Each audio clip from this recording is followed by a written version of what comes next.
جی الحمد للہ رب العالمین والصلاة والسلام علی سید المرسلین اما بعد فاعوذ باللہ من الشیطان الرجیم بسم اللہ الرحمن الرحیم۔ الف لام میم کے حوالے سے مختلف مفسرین اور علماء کے اقوال سن رہے تھے، تو قیلا بعض مفسرین نے بیان کیا انہو سر، حروف مقطعات راز ہیں، استأثرہ اللہ، جنہیں اللہ تبارک و تعالی نے راز رکھا ہے بعلم ہی، اپنے علم میں، وہ اللہ کے علم میں ہیں، وہ راز اللہ جانتا ہے ان کا کیا مطلب ہے، ان کی کیا مراد ہے۔ قد رویہ عن خلفاء الاربعۃ وغیرہم من الصحابۃ، روایت کیا گیا ہے خلفائے اربعہ اور ان کے علاوہ اور بھی صحابہ سے رضوان اللہ تعالی علیہم اجمعین، ما یقرب منہ، جو اس سر والے قول کے قریب قریب ہوتا ہے، لعلہم ارادو، شاید کہ ان کا مطلب یہی ہے کہ انہا اسرار بین اللہ و رسولی، کہ یہ اللہ اور اس کے رسول کے درمیان راز ہیں، ورموز، اور اشارے ہیں، لم یقصد بہا افہام غیرہ، اور ان حروف سے رسول کے غیر کو سمجھانے کا قصد نہیں کیا گیا، کسی اور کی تفہیم یہاں مقصود نہیں ہے، لہذا کسی اور کو اس کے معنی مفہوم آتے بھی نہیں ہیں۔ اذ یبعد الخطاب بما لا یفید، کیونکہ جو چیز فائدہ نہ دیتی ہو، جو بے فائدہ ہو، اس کے ساتھ خطاب کرنا یہ بعید ہوتا ہے۔ کوئی بھی سمجھدار، کوئی بھی حکمت والا وہ فضول الفاظ استعمال نہیں کرتا، ایسے الفاظ جن الفاظ کا کوئی مقصد نہ ہو، جن الفاظ کا کوئی فائدہ نہ ہو۔ تو جو علماء یہ کہہ رہے ہیں کہ یہ ایسا راز ہیں جنہیں اللہ نے اپنے علم کے ساتھ راز رکھا ہے، جو صحابہ یہ کہہ رہے ہیں کہ یہ ایسا راز ہیں جو اللہ ہی کے علم میں ہیں، تو ان کا مطلب یہ ہوگا کہ یہ اللہ اور اس کے رسول کے درمیان راز ہیں۔ فَإِن جعلتها فَإِن جُعِلَتْهَا اسماء اللہ او القرآن او السور، اور اگر ان الفاظ کو، ان حروف کو اللہ کا نام یا قرآن کا نام یا صورتوں کا نام قرار دیا جائے، کان لہا حظ من الاعراب، تو پھر ان کو اعراب میں سے ایک حصہ ملے گا، یا تو یہ مرفوع ہوں گے یا منصوب ہوں گے یا مجرور ہوں گے، ان پر کوئی نہ کوئی اعراب آئے گا۔ اما رفع، رفع کی توجیہ کیا بنے گی؟ الف لام میم کو مرفوع کیوں کہیں گے؟ علی الابتدائی او الخبری، یا یہ مبتدا ہوں گے یا پھر یہ خبر ہوں گے۔ صحیح ہے، یہ باتیں آپ نے ہدایت النحو وغیرہ میں عمومی طور پہ پڑھی ہوں گی کہ جب ایک فصل قائم کی جاتی ہے، جب ایک باب قائم کیا جاتا ہے اور اس کے لیے ایک لفظ لکھا ہوا ہوتا ہے، مثال کے طور پہ کتاب البیوع لکھا ہوا ہے، تو اب اس کی ترکیب کیا کی جاتی ہے؟ یا تو ہم کہتے ہیں کتاب البیوع ھذا، کتاب البیوع کو بنا دیتے ہیں مبتدا اور آگے ھذا نکال کے مقدر اس کو بنا دیتے ہیں خبر، یا پھر ہم پہلے ھذا نکال لیتے ہیں، ہم کہتے ہیں ھذا کتاب البیوع، تو جو ھذا مقدر نکالا اس کو مبتدا بنا لیتے ہیں اور کتاب اللہ کو خبر بنا لیتے ہیں۔ تو اسی طرح یہاں پہ یہ جو صورتوں کے ابتدا میں حروف تہجی ہیں، جیسے الف لام میم، اس سے پہلے اگر کوئی اسم نکال لیں گے تو یہ خبر ہونے کی بنا پر مرفوع ہو جائیں گے، اور اگر ان کے بعد نکالیں گے تو پھر یہ مبتدا ہونے کی بنا پر مرفوع ہو جائیں گے۔ اب ان نصب، یہ ساری باتیں آپ نے وہ ہدایت النحو وغیرہ میں پڑھی ہوئی ہیں، یعنی وہ جو ابتدا ہوتا ہے نا فصل باب وغیرہ، وہاں پہ پھر یہ ساری توجیحات ہوتی ہیں۔ اس کو منصوب بھی پڑھ سکتے ہیں۔ منصوب ہونے کی وجہ کیا بنتی ہے؟ تقدیری فعل القسمی علی طریقتی اللہ لافعلن۔ نصب کی صورت یہ بنے گی کہ فعل قسم کو مقدر ماننے کے ساتھ اس انداز پر، جیسے یوں کہا جاتا ہے اللہ لافعلن، اللہ کی قسم، اللہ ہی لافعلن، اللہ کی قسم میں ضرور ایسا کروں گا۔ بن نصبی، یہاں پہ لفظ اللہ جو ہے وہ نصب کے ساتھ ہوتا ہے، او غیرہ، یا پھر اس کے علاوہ کوئی توجیہ ہو سکتی ہے، یعنی کوئی فعل ہی نکالنا ہے ہم نے، قسم نہیں نکالنا، کوئی اور فعل نکالنا ہے۔ بہرحال فعل نکالیں گے اور اس کی بنیاد پہ ان حروف کو ہم منصوب قرار دے دیں گے۔ ایک صورت یہ ہو سکتی ہے کا اذکر، لا فلنا نہ نکالیں، اذکر نکال لیں۔ اول جر، یا پھر یہاں پہ جر بھی ہو سکتا، اول جر بھی ہو سکتا ہے۔ جر کی صورت کیا بنے گی؟ علی ازماری حرف القسم۔ اب ہم فعل قسم نہیں نکالیں گے بلکہ حرف قسم نکالیں گے، واو نکال لیں گے، فا نکال لیں گے، با نکال لیں گے، الف لام میم سے پہلے، کسی بھی حروف تہجی سے پہلے۔ وَيَتَأَتَّى اعراب لفظاً، تو اعراب لفظی طور پر تبدیل ہوں گے، بدلیں گے، والحکایت فیما کانت مفردتن او موازنتن لمفرد، اور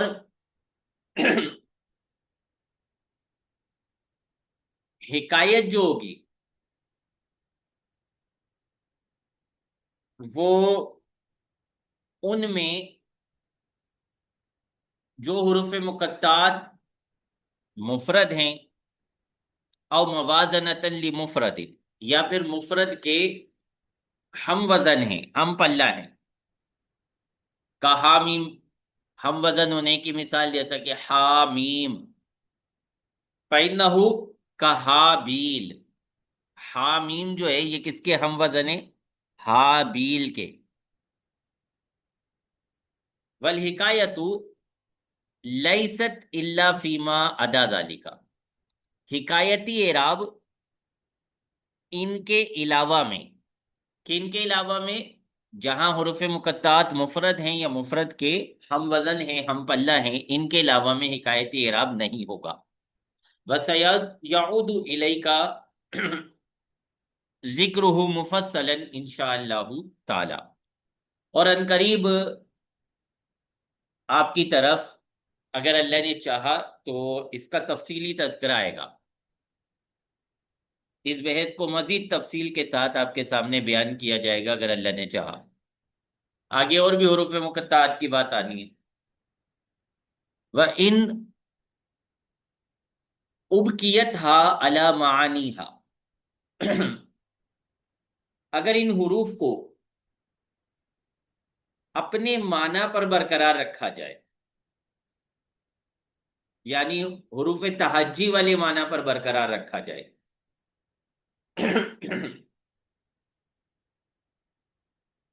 تو ان قدرت بالمؤلف من هذه الحروف، پھر اگر بالمؤلف من هذه الحروف کو مقدر مان لیا جائے، الف لام میم کہ ہم معنی نہ ہم اس کو اللہ کا نام قرار دیں، نہ ہم اسے قرآن کا نام قرار دیں، نہ ہم اسے سورت کا نام قرار دیں، ہم اسے حروف تہجی والے معنی میں ہی رکھیں، اور اس سے پہلے مقدر مان لیں مؤلف من هذه الحروف، تو پھر کیا ہوگا؟ کانا فی حیز الرفع، تو پھر یہ حروف مقطعات جو ہیں محل رفع میں ہوں گے، بالابتدائی او الخبری، مبتدا ہونے کی وجہ سے یا پھر خبر ہونے کی وجہ سے، علی ما مر، اسی تفصیل پر جو ابھی رفع کے حوالے سے پیچھے گزر گئی۔ وَإِن جُعِلَتْهَا مُقَسَّمًا بِهَا، اور اگر ان حروف کو مقسم بِهَا، ان کے ساتھ قسم اٹھائی گئی ہے، یہ قرار دیا جائے، یکون کل کلمت منہا منصوبا او مجرورا علی اللغتین، تو پھر ہر کلمہ ان میں سے یا تو منصوب ہوگا یا پھر مجرور ہوگا، علی اللغتین، دونوں لغتوں پر، دونوں توجیہات پر، فی اللہ لأفعلن، ویکون جملتن قسمیتن بالفعل المقدر لہو، اور یہ الف لام میم یا اس طرح کا جو بھی حروف مقطعات ہیں منصوب بھی ہوں گے ان سے پہلے، پھر فعل قسمیہ مقدر بھی نکلے گا، اور یہ پورا مل کے بن جائے گا جملہ قسمیہ فعل مقدر کے ساتھ۔ وَإِن جُعِلَتْهَا ابعاد کلمات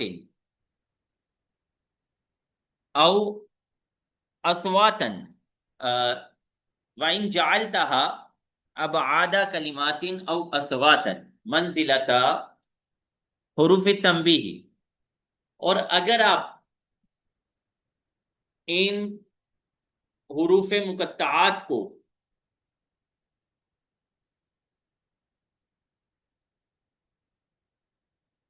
ان حروف مقطعات کو کہاں گیا، اگر آپ ان حروف مقطعات کو کلمات کا بعض حصہ، کلمات کا ابعاد، کلمات کے بعض حصے شمار کریں، یا پھر انہیں آوازیں شمار کریں، تو حروف تنبیہ کے قائم مقام، حروف تنبیہ جیسی، لم یکن لہا محل للاعراب، تو پھر ان کے لیے اعراب کا کوئی محل نہیں ہوگا۔ اعراب کس کا ہوتا ہے؟ کلمے کا، کلمے کے اجزاء کا اعراب نہیں ہوتا۔ صحیح ہے جی؟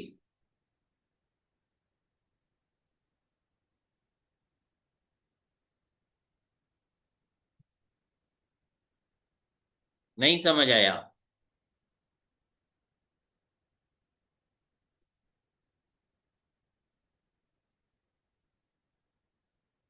بھئی جب آپ زید کی بات کرتے ہیں، ضرب زیدن، تو زید مرفوع ہوتا ہے نا، زا کیا ہوتا ہے؟ زا پہ تو کوئی اعراب نہیں ہوتا۔ یا کیا ہوتا ہے؟ یا پہ تو کوئی اعراب نہیں ہوتا۔ تو جب آپ نے کلمے کا ابعاد مان لیا، ان کو کلمے کا جز مان لیا، تو پھر ان کے لیے اعراب میں کوئی محل نہیں ہوگا، پھر نہ ان پر رفع کی کوئی توجیہ پیش کرنے کی حاجت ہے، نہ نصب کی توجیہ پیش کرنے کی حاجت ہے، نہ جر کی توجیہ پیش کرنے کی حاجت ہے۔ کلیئر؟ جی استاد صاحب۔ اچھا جی،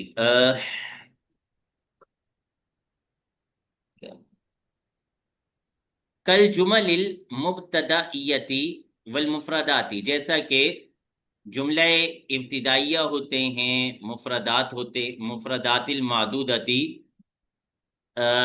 گنے جانے والے مفردات ہوتے ہیں، ان کا اعراب میں کوئی محل نہیں ہوتا۔ وَيُوقَفُ عَلَيْهَا وقفت تمامی، ان حروف مقطعات پر وقف تام کیا جائے گا۔ اگر یہاں پہ وقف کی صورت بنے گی، جیسے الف لام میم، وقف تام کریں گے، اذا قدرت بحیث لا تحتاج الی ما بعدها، جب انہیں مقدر مانا جائے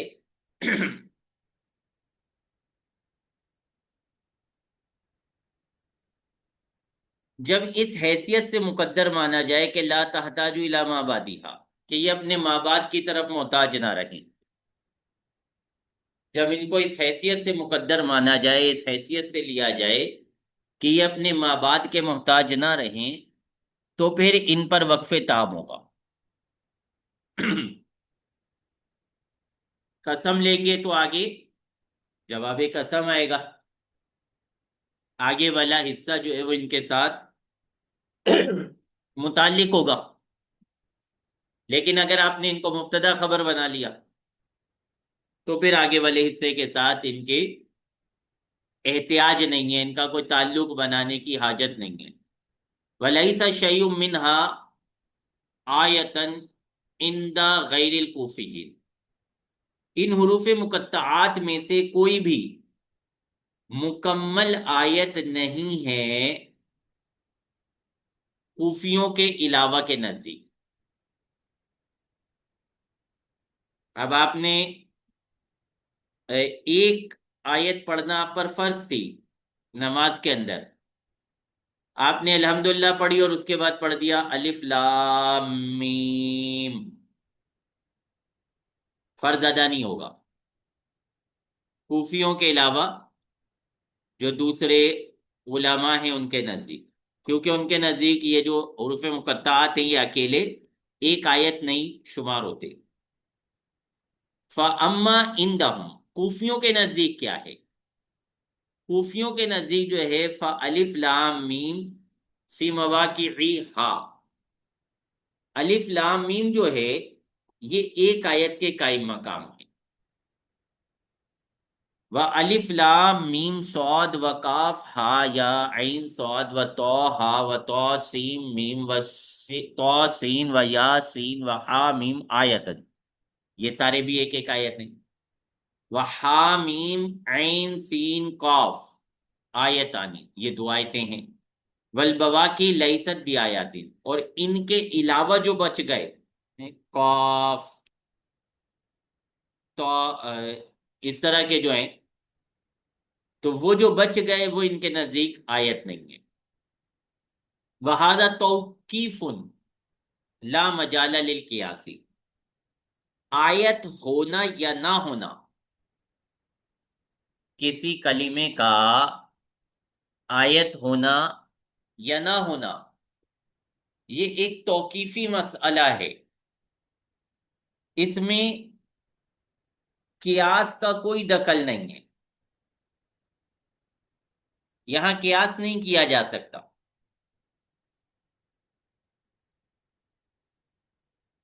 تو یہاں کوئی ایسی روایت کسی مستند ذریعے سے، کسی مستند سند سے حاصل ہوگی کہ یہ آیت ہے تب ہی اس کو آیت کہا جا سکے گا، یہاں کوئی قیاس آرائی نہیں ہو سکتی۔ چلیں جی، الف لام میم پورا ہو گیا۔ ذالک الکتاب، ذالکا اشارت، لفظ ذالکا اشارہ ہے الی الف لام میم، لفظ الف لام میم کی طرف، پیچھے ایک ہی لفظ آیا ہے، سورت وہیں سے شروع ہوئی ہے الف لام میم ذالک الکتاب، الف لام میم سے پیچھے تو کچھ بھی نہیں ہے نا، صحیح ہے، اتنی بات تو کنفرم ہے نا۔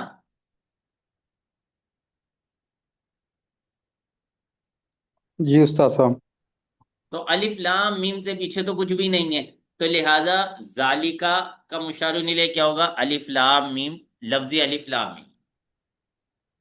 کب اس کو مشار الیہ قرار دیا جائے گا؟ ان اولا بالمؤلف من هذه الحروف، اگر ہم نے الف لام میم کی تعویل یہ کی ہے مؤلف من هذه الحروف، او فسر بالسورۃ اول قرآنی، یا پھر الف لام میم کی تفسیر کی گئی ہے سورت کے ساتھ، یا پھر الف لام میم کی تفسیر کی گئی ہے قرآن کے ساتھ۔ صحیح، ہم نے پیچھے اقوال سنے تھے، بعض نے کہا تھا کہ یہ سورت کا نام ہے، بعض نے کہا تھا قرآن کا نام ہے۔ اگر یہ والی تعویلیں لی جائیں گی تو پھر ذالکا کا مشار الیہ لفظ الف لام میم ہوگا۔ فَإِنَّهُ لَمَّا تَكَلَّمَ تُكُلِّمَ بِهِ او تُقْدَى، تو جب اس کے ساتھ کلام کیا گیا.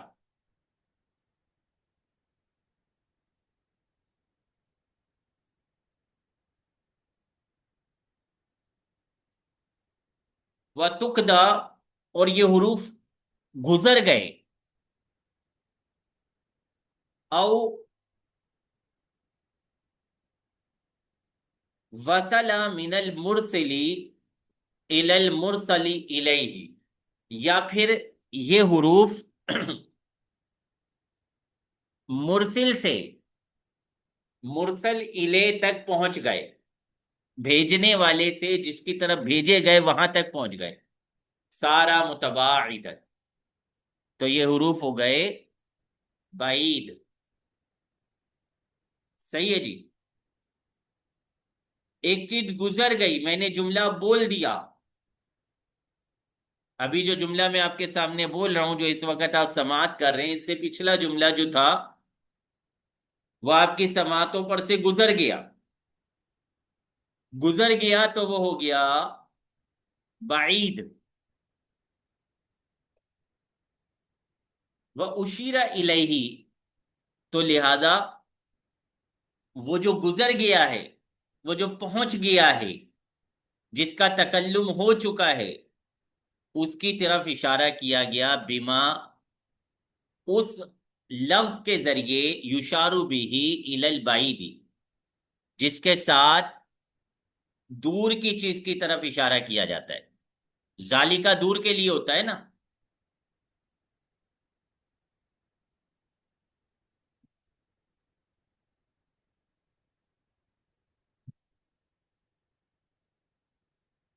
نہیں معلوم؟ چلیں. جی جی ذالکا استاد دور صاحب. کے لیے ہوتا ہے، صحیح ہے. تو ذالکا دور کے لیے ہوتا ہے. اب یہاں پہ یہ سمجھا رہے ہیں کہ اس کو دور کیوں کہا جا رہا ہے. اس لیے کہ وہ گزر گیا، وہ سماعتوں سے گزر گیا، وہ سماعتوں پر آ کے ختم ہو گیا، تو اس وجہ سے اس کو دور شمار کیا جا رہا ہے. وَتَذْكِرُهُ، پھر ذالکا مذکر لایا گیا، تلکا نہیں لایا گیا، تلکا مؤنث ہوتا. تذکیر کیوں ہے؟ متا ارید بھی الف لام میم سورتا، سورتو، جب الف لام میم سے سورت مراد لی جائے، اس سے سورت کا نام مراد لیا گیا. لی تذکیر الکتابی، تو پھر جب ہم نے سورت اس سے مراد لیا الف لام میم سے، تو لفظ سورت تو مؤنث تھا. پھر ذالکا نہیں آنا چاہیے تھا، تلکا آنا چاہیے تھا. تو سورت مراد لیا جائے تو پھر مذکر لانے کی توجہ کیا ہوگی؟ لتذکیر الکتابی، جو آگے لفظ کتاب آ رہا ہے، ذالک الکتاب، ذالکا کے بعد جو الکتاب آ رہا ہے اس کے مذکر ہونے کی وجہ سے. کیونکہ اصول کیا ہے؟ فَإِنَّهُ خَبْرُهُ، کیونکہ الکتاب جو ہے وہ ذالکا کی خبر ہے. اور جب اس میں اشارہ مشار الیہ اور خبر کے درمیان ہو تو پھر اس کے مذکر مؤنث ہونے میں خبر کی رعایت کی جاتی ہے. او صفته الذی ہوا، یا پھر لفظ الکتاب جو ہے یہ صفت ہے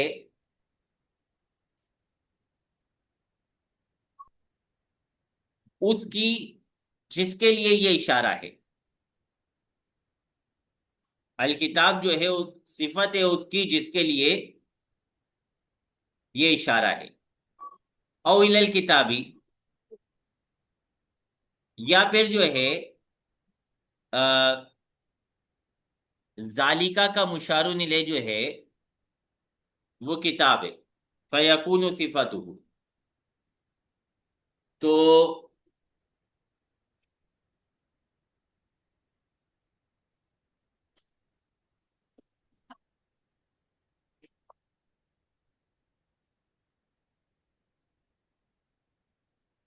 پھر جو ہے یکون صفته، الکتاب جو ہے یہ کیا بنے گا؟ ذالکا کی صفت، اگر مشار الیہ الکتاب کو ہی بنا لیں گے تو پھر ذالکا بن جائے گا موصوف اور الکتاب بن جائے گا صفت.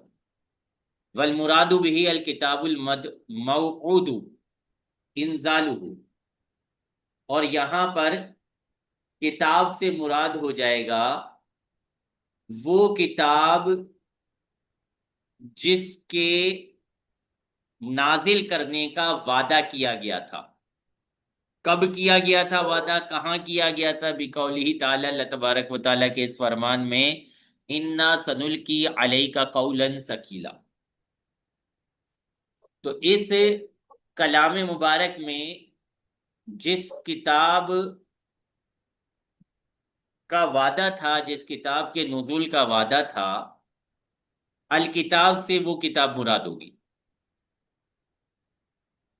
او ونحوہ، یا پھر اس طرح کی اور بھی آیتیں وہ بھی یہاں پہ مراد لے لیں کہ ان میں وعدہ ہو چکا تھا. او فی الکتب المتقدمتی، یا پھر یہ جو ذالکہ کے آگے الکتاب لکھا ہوا ہے نا، اس الکتاب سے مراد قرآن پاک نہیں ہے بلکہ پچھلی کتابیں ہیں، تورات انجیل وغیرہ ہیں. وَهُوَ مصدر سمی بہ المفعول للمبالغتی، پچھلی کتابیں مراد لیں گے تو پھر لفظ کتاب جو ہے یہ بنے گا مصدر.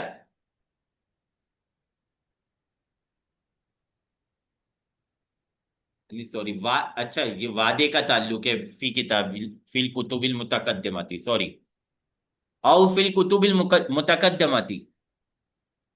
یا تو ان آیتوں میں جن کے نزول کا وعدہ کیا گیا تھا وہ والی کتاب مراد ہے الکتاب سے، یا پھر جو ہے جو پچھلی کتابوں میں اللہ کی طرف سے وعدہ کیا گیا تھا وہ کتاب یہاں پہ الکتاب سے مراد ہے.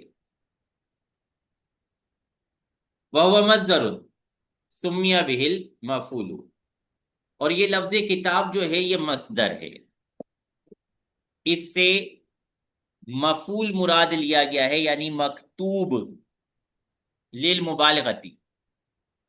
مصدر کو مفعول کے معنی میں لینا مبالغے کی وجہ سے ہے.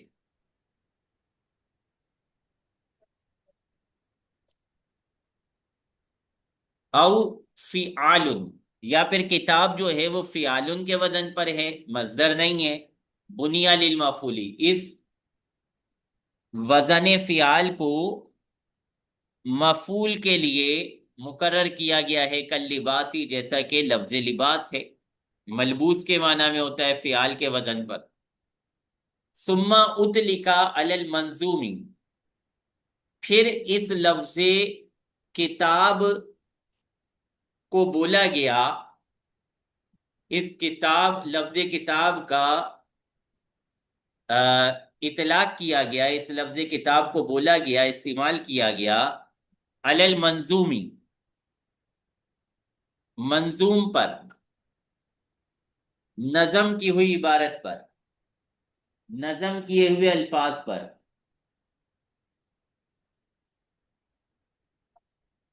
عبارتاً قبل ان یکتب، یہ تعبیر ہے قبل اس کے کہ اسے لکھا گیا، یعنی لکھے جانے سے پہلے وہ جو منظوم تھا کلام، اس کلام منظوم پر لفظ کتاب بولا جا رہا ہے. لِأَنَّهُ مِمَّا يُكْتَبُ، کیونکہ وہ جو منظوم تھا وہ اسی میں سے ہے کہ جسے لکھا گیا ہے. واصل الکتاب کتبی الجمع،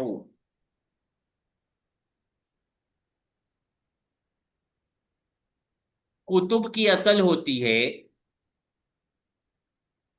جمع کرنا، اکٹھا کرنا. وَمِنْهُ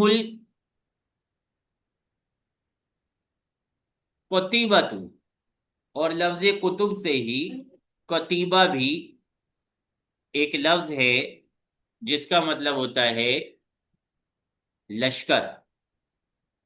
لشکر میں بھی کیا کرتے ہیں؟ جمع کرتے ہیں.